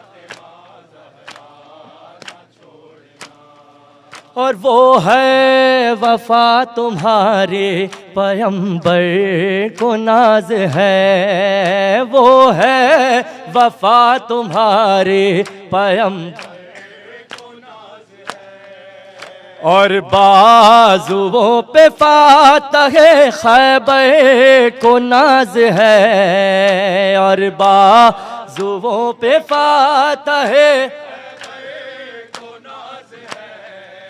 और बाजुओं पे फातहे खैबर को नाज है, और बाजुओं पे फातहे खैबर को नाज है।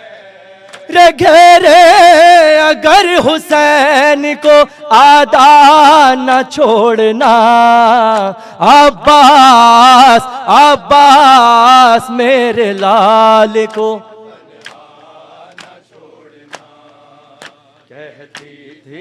रूह फातिमा ज़हरा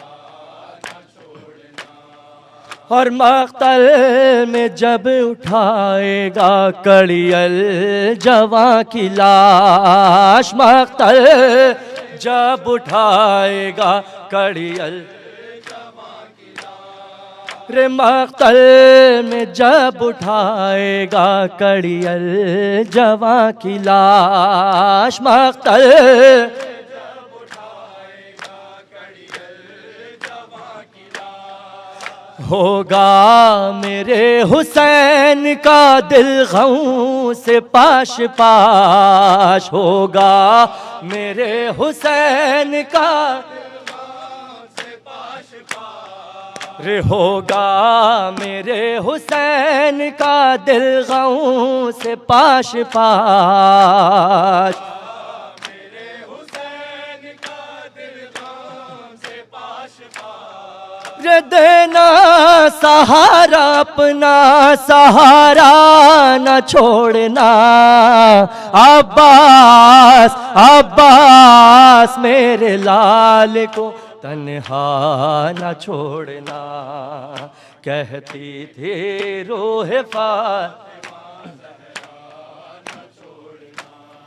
और जाना जो पानी लेने को जाहो हशम के साथ, जाना जो पानी लेने को जाहो तो मशके सकीना भी हो तुम्हारे अलम के साथ, मशके सकीना भी हो रे मशके सकीना भी हो तुम्हारे अलम के साथ,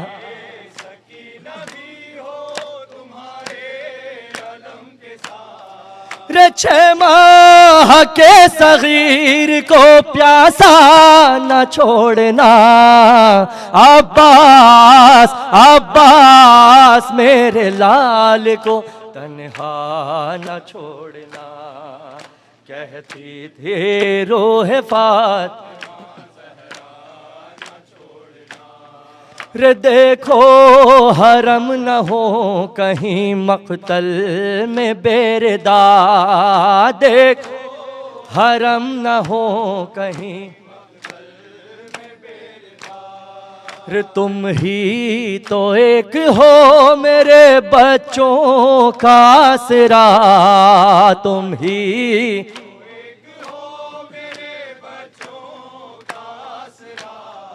रे तुम ही तो एक हो मेरे बच्चों का आसरा।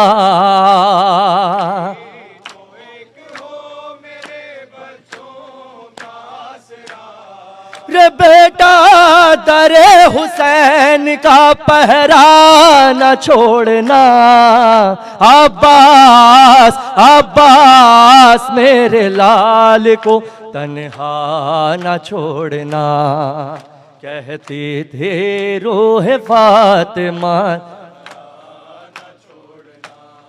रे देखो के आ न जाए सकीना फुरात पर, देखो के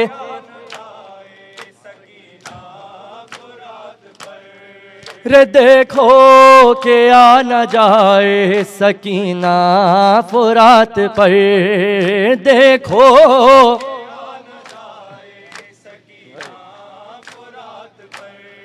रे असग़र के वास्ते लिए कूज़ा फुरात पर, असग़र के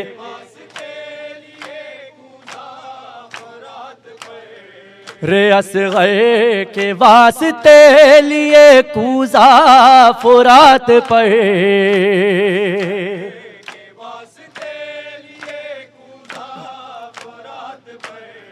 रे अब हशर तक फुरात का कब्जा न छोड़ना, अब्बास अब्बास मेरे लाल को तन्हा न छोड़ना।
ज़ैनब की सदाई अब्बास कहाँ हो तुम, जलते हुए खैमों से ज़ैनब की सदाई अब्बास कहाँ हो तुम, जलते ज़ैनब की सदाई, अब्बास कहाँ हो तुम, जलते हुए खैमों से ज़ैनब की सदाई, अब्बास कहाँ हो तुम, तबलना में इमाम, जलते हुए खैमों से ज़ैनब की सदाई, अब्बास कहाँ हो, जज़ाकल्लाह। सब जवाब दो नाम इमाम। जलते हुए खैमों से ज़ैनब की सदाई, अब्बास कहाँ हो तुम, जलते हुए खैमों से ज़ैनब की सदाई, अब्बास कहाँ हो तुम, जलते हुए खैमों से ज़ैनब की सदाई, अब्बास कहाँ हो तुम, तबलना में इमाम, जलते हुए खैमों से ज़ैनब की सदाई, अब्बास कहाँ हो तुम, जलते हुए खैमों से ज़ैनब की सदाई, अब्बास कहाँ हो तुम, ना सर पे रही चादर, ना सर पे रही चादर, ना मेरा बचा भाई, अब्बास कहाँ हो तुम, जलते हुए खैमों से ज़ैनब की सदाई, अब्बास कहाँ हो तुम, जलते हुए खैमों से ज़ैनब की सदाई, अब्बास कहाँ हो तुम, ना सर पे रही चादर, ना सर पे रही चादर, ना मेरा बचा भाई, अब्बास कहाँ हो तुम, जलते हुए खैमों से ज़ैनब की सदाई, अब्बास कहाँ हो तुम, जलते हुए खैमों से ज़ैनब की सदाई, तबलना में इमाम, अब्बास कहाँ हो तुम, जलते हुए खैमों से ज़ैनब की सदाई, अब्बास कहाँ जज़ाकल्लाह। हो सब जवाब दो तुम, नाम इमाम, जलते हुए खैमों से ज़ैनब की सदाई, अब्बास कहाँ हो तुम,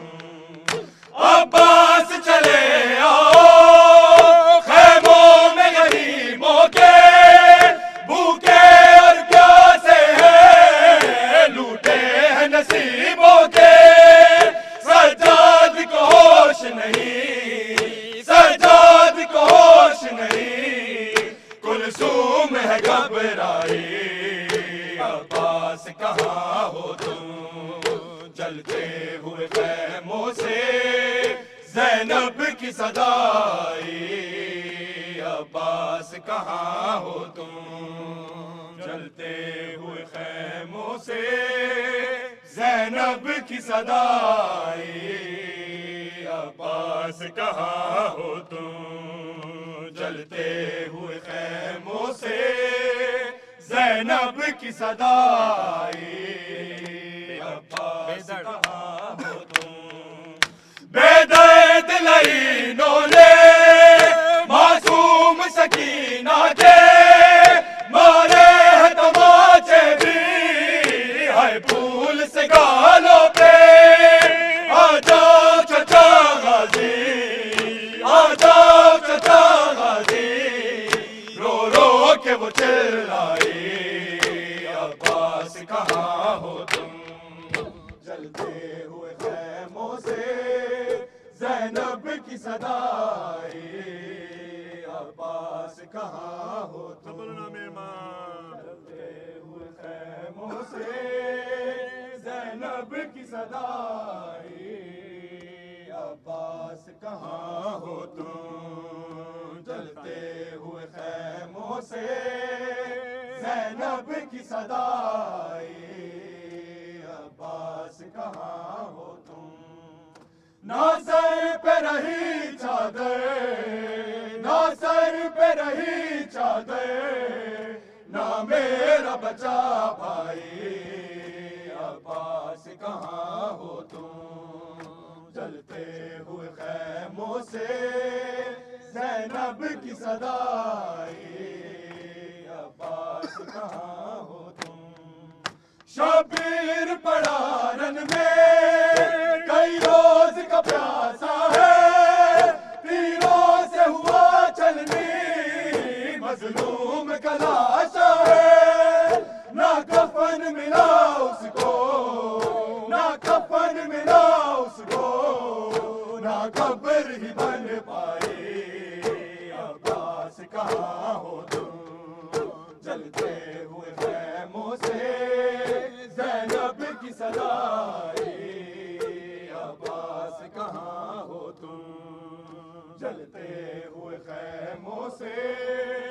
ज़ैनब की सदाई, अब्बास कहाँ हो तुम, जलते हुए खैमों से ज़ैनब की सदाई, अब्बास कहाँ हो तुम, कुलसूम ने सर पीटा मकतल में खड़े होके, हाय कांपते हाथों से ज़ैनब ने रो रो के दस्तार इमामत की, दस्तार इमामत की सजाद को पहनाई, अब्बास कहाँ हो तुम, जलते हुए खैमों से ज़ैनब की सदाई, अब्बास कहाँ हो तुम, जलते हुए खैमों से ज़ैनब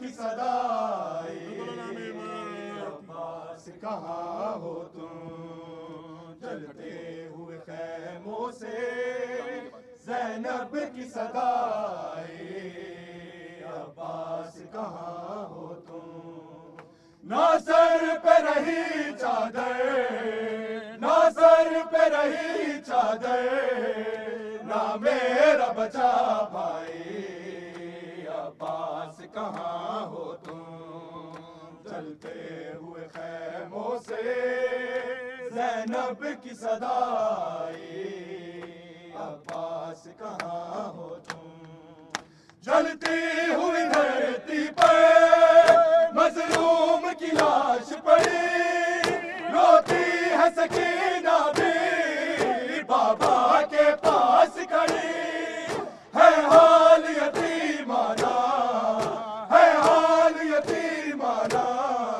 गुर्बत की घटा छाई, अब्बास कहाँ हो तुम, जलते हुए खैमों से ज़ैनब की सदाई, अब्बास कहाँ हो तुम, जलते हुए खैमों से ज़ैनब की सदाई, अब्बास कहाँ हो तुम, जलते हुए खैमों से ज़ैनब की सदाई, अब्बास कहाँ हो तुम, मासूम यतीमों को पानी की आस नहीं, गाजी अब असगर के होठों पे प्यास नहीं, शबीर ने लाश उसकी, शबीर ने लाश उसकी है रेत में दफनाई,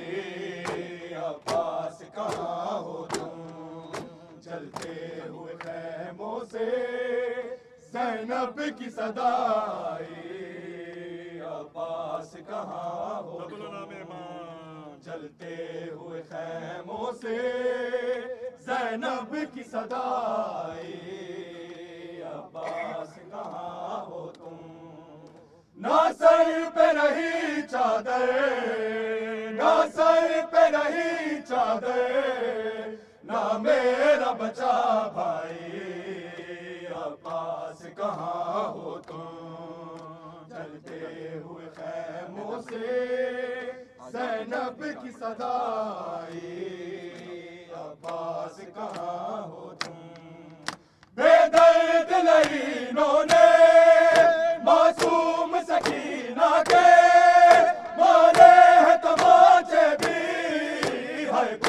से गालों पे आ जाओ चचा गाजी, आ जाओ चचा गाजी, आ जाओ चचा गाजी, आ जाओ चचा गाजी।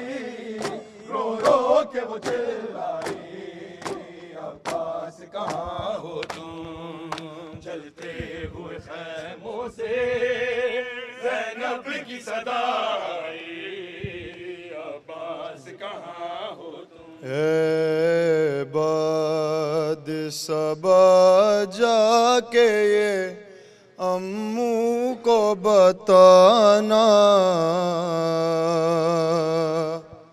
प्यासी है सकीना। ए बाद सबा जाके ये अम्मू को बताना, प्यासी है सकीना। इस छोटे से सीने ये सितम मैंने उठाए, अल्लाह किसी को नायती में सा बनाए, खुद अपने लहू में कोई बची ना नहाए। मैं तुमको बुलाती रही तुम भी तो ना आए, मैं बन गई बादस्र लाइनों का निशाना, प्यासी है सकीना।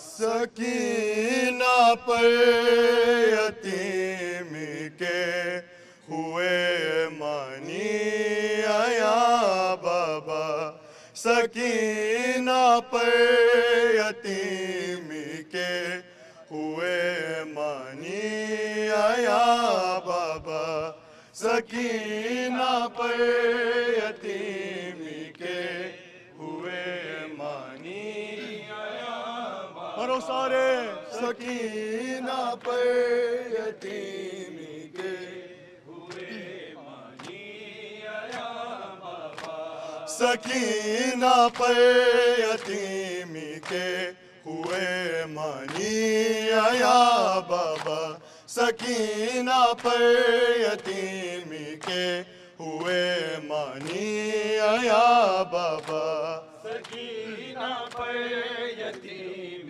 के हुए मानी आया बाबा, सकीना पर यतीम के हुए मानी आया बाबा।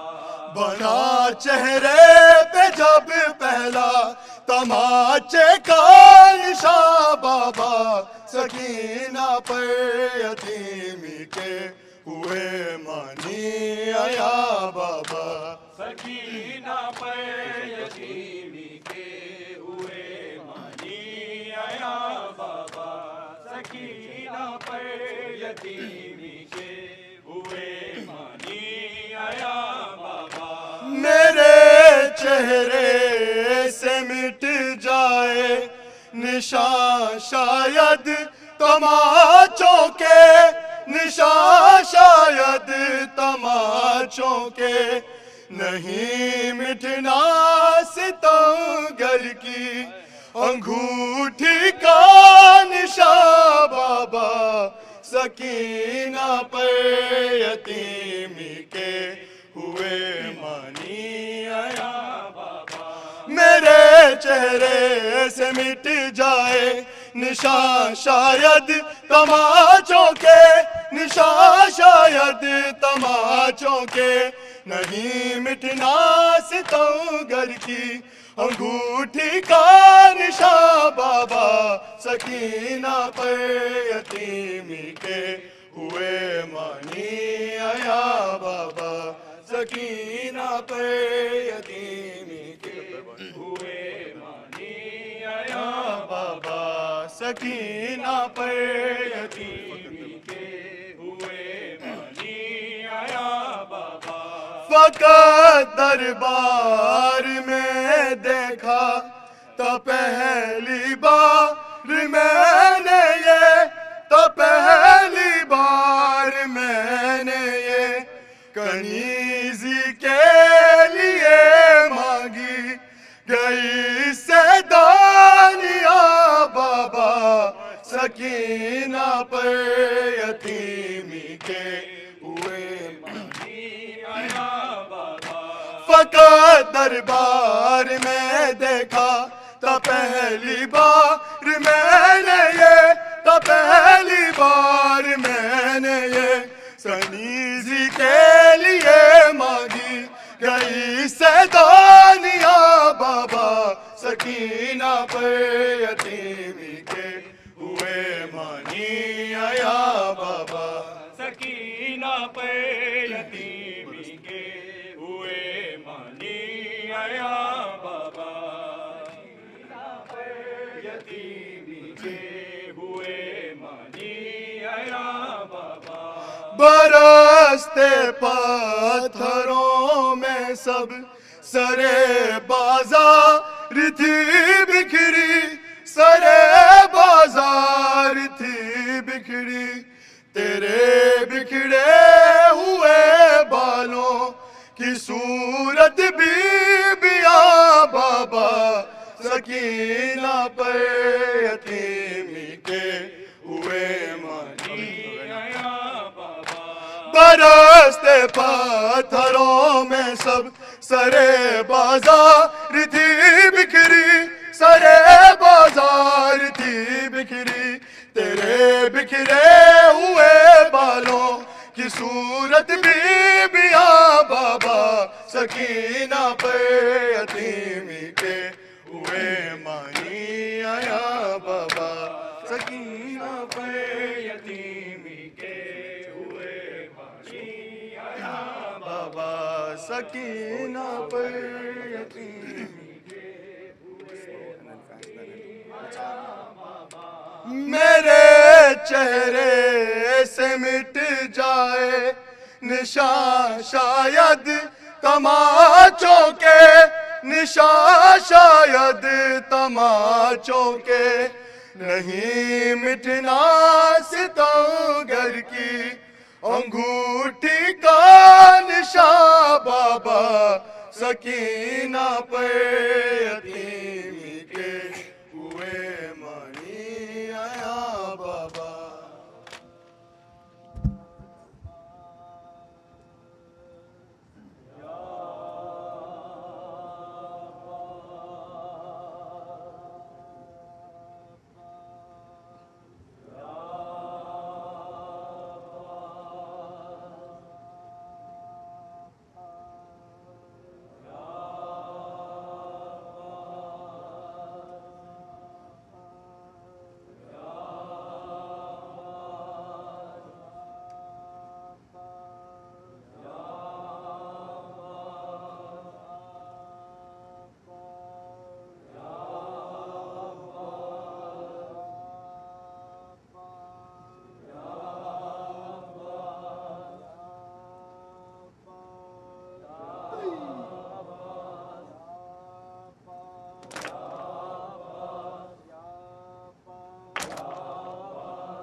अस्सलामु अलैका या अबा अब्दुल्लाह, अस्सलामु अलैका या इब्न रसूलुल्लाह, अस्सलामु अलैकुम व रहमतुल्लाहि व बरकातुहू। ज़ियारत वारसा पढ़ते हैं अपनी जानिब से, अपने माँ बाप की जानिब से, अपने रिश्तेदारों अक़रबा की जानिब से, कुल मोमिन व मोमिनात शियान हैदर कर्रार की अरवाह की जानिब से क़ुर्बतन इलल्लाह।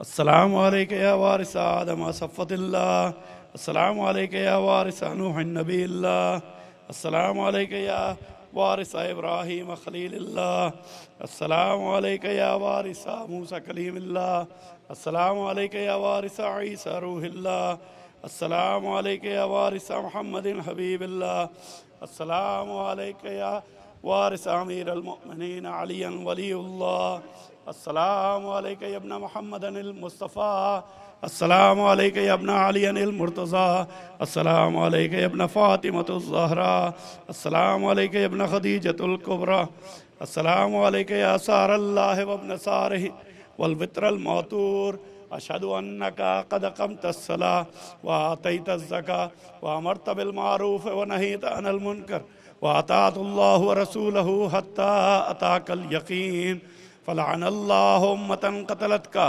वलअनल्लाहु उम्मतन ज़लमतका वलअनल्लाहु उम्मतन समियत बिज़ालिका फ़रज़ियत बि या मौला या अबा अब्दिल्लाह, अशहदु अन्नका कुन्त नूरन फ़िल अस्लाबिश शामिख़ा वल अरहामिल मुतहहरा, लम तुनज्जिसकल जाहिलियतु बिअंजासिहा वलम तुलबिसका मिन मुदलहिमाति सियाबिहा, वअशहदु अन्नका मिन दाइमिद्दीन वअरकानिल मुमिनीन, वअशहदु अन्नकल इमामुल बर्रुत तक़ियुर रज़ियुज़ ज़कियुल हादियुल महदी, वअशहदु अन्नल आइम्मति मिन वल्दिका कलिमतुत तक़वा व अलामुल हुदा वल उर्वतुल वुस्क़ा वल हुज्जतु अला अहलिद दुनिया, वशहदुल्लाह मलाइकतहु व अंबियाअहु व रसूलुहु अन्नी बिकुम मुमिन व बया बिकुम मौक़िन बिशराइ दीन व ख़वातीम अमली व क़ल्बी लिक़ल्बिकुम सल्मुन व अमरी लिअमरिकुम मुत्तबे, सलवातुल्लाहि अलैकुम व अला अरवाहिकुम व अला अजसादिकुम व अला अजसामिकुम व अला शाहिदिकुम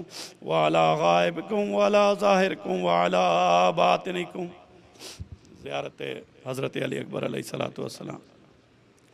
अस्सलामु अलैका या इब्न रसूलिल्लाह, अस्सलामु अलैका या इब्न नबील्लाह, अस्सलामु अलैका या इब्न अमीरुल मुमिनीन, अस्सलामु अलैका या इब्नल हुसैन अश-शहीद, अस्सलामु अलैका अय्युहश शहीद व इब्नुश शहीद, अस्सलामु अलैका अय्युहल मज़लूम व इब्नुल मज़लूम, लअनल्लाहु उम्मतन क़तलतका व लअनल्लाहु उम्मतन ज़लमतका व लअनल्लाहु उम्मतन समियत बिज़ालिका फ़रज़ियत बिह। ज़ियारत सारा शहदा करबला अलैहिस्सलातु वस्सलाम पढ़ते हैं क़ुर्बतन इलल्लाह। अस्सलामु अलैकुम या औलिया अल्लाहि व अहिब्बाअ, अस्सलामु अलैकुम या अस्फ़िया अल्लाहि व विद्दाअ, अस्सलामु अलैकुम या अंसार दीनिल्लाह, अस्सलामु अलैकुम या अंसार रसूलिल्लाह, अस्सलामु अलैकुम या अंसार अमीरुल मुमिनीन, अस्सलामु अलैकुम या अंसार फ़ातिमतुज़ ज़हरा सय्यदतिन निसाइल आलमीन, अस्सलामु अलैकुम या अंसार अबी मुहम्मदिल हसन इब्न अली अल वलीयुन नास, अस्सलामु अलैकुम या अंसार अबी अब्दिल्लाह बि अबी अंतुम व उम्मी तिब्तुम व ताबितुल अर्ज़ुल लती फ़ीहा दुफ़िनतुम व फ़ुज़्तुम फ़ौज़न अज़ीमा, फ़या लैतनी कुन्तु माअकुम फ़अफ़ूज़ा माअकुम। अस्सलामु अलैका या अबल फ़ज़्लिल अब्बास या इब्न अमीरुल मुमिनीन व क़ासिम इब्नुल हसन व मुस्लिम इब्न अक़ील व हानी इब्न उरवा व हबीब इब्न मज़ाहिर वल हुर्र शहीद अर्रियाह, अस्सलामु अलैकुम या सादाती व मवालिया जमीअन व रहमतुल्लाहि व बरकातुहू।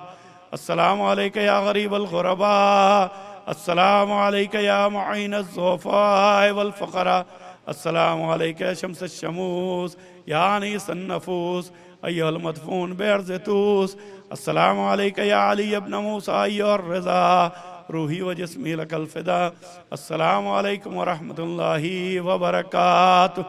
लअनल्लाहु उम्मतन क़तलतका व लअनल्लाहु उम्मतन ज़लमतका व लअनल्लाहु उम्मतन समियत बिज़ालिका फ़रज़ियत बिह। अस्सलामु अलैका या साहिबुल अस्र वज़्ज़मान, अल अमान अल अमान अल अमान मिन फितन ज़मान। अस्सलामु अलैका या शरीक अल कुरान, अस्सलामु अलैका या इमाम इंस वल जान, अस्सलामु अलैका या मज़हर अल ईमान। अज्जलल्लाहु ताला फरजक व सहलल्लाहु ताला मखरजक व ज़हूरक व जअलना मिन आवानिक व अंसारिक। अस्सलामु अलैकुम व रहमतुल्लाहि व बरकातुहू।